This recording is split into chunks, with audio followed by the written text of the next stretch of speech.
ننګرهار والی د دغه ولایت ځای مسولینو سره د یوې ځانګړې ناستې پر مهال د پاکستاني کلدارو د کارونې د بشپړ مخنیوي پریکړه کړې ده.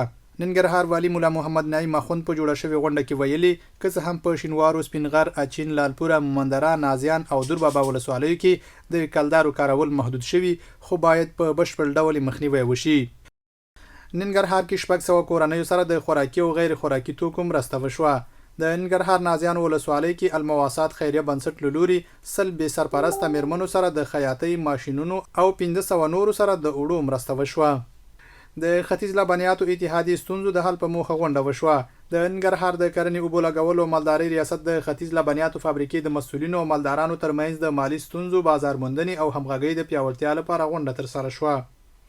او ننګرهار کې 1552 کډوالو کورنیو سره د خوراکي توکو مرسته وشوه. ننګرهار کې د کډوالو بیرته راستنیدونکو چارو ریاست په همکارۍ د افغانستان د خلکو د رفاه لپاره خیریه مؤسسې له لوري 1552 بې ځایه شوو او راستنو شوو کورنیو سره 1.5 میلیون افغانیو په ارزښت د خوراکي توکو مرسته وشوه. د فراه د کرنې اوبو لګولو او مالدارۍ ریاست مسؤلین وایي چې په دغه ولایت کې د شنو خونو پر جوړولو نږدې 1 میلیارډ افغانۍ پانګونه شوې ده. نورستان کې 11,000 هکټاره مالچرونه بیا رغول شوي دي.